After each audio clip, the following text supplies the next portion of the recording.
Good morning, Hank. It's Monday. I woke up on Friday around 8 a.m. in Los Angeles, a city of palm trees, pleasant weather, news helicopters, prestigious zip codes, terrible traffic, and astonishingly sparse mobile internet. As I drove over to my friend Ransom's house, I heard on the radio there'd been an earthquake and a tsunami in Japan, and I was so wrapped up in the news that I got lost, and since my phone didn't work as a mobile atlas anymore, I had to call Ransom for directions. I mean, I see a sign that says Wilshire, and I see a sign that says San Vicente, and the signs seem to imply that there's a perpendicular rather than parallel relationship between those two places, but what you're seeing on the map disagrees with that. Finally made it to his house. We went inside and read about the earthquake and then somehow got to talking about his photographs. Ransom collects photographs taken of and by people he doesn't know. He has thousands of them in these plastic slipcases, and he's obsessed with the stories that these photographs contain, particularly when you flip them over. This one, for instance?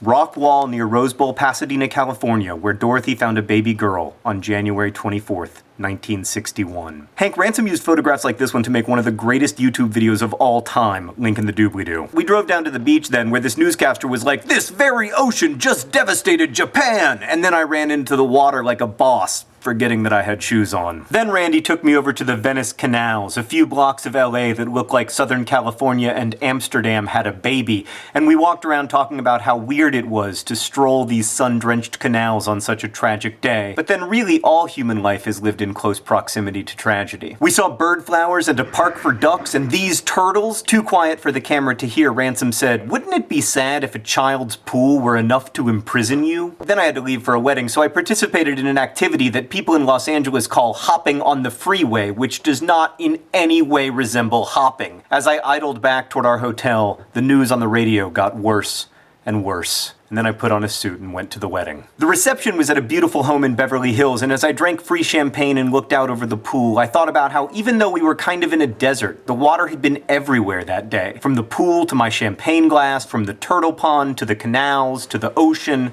I found myself wishing there were some way for those of us on one side of an ocean to tell people on the other side that we were thinking of them.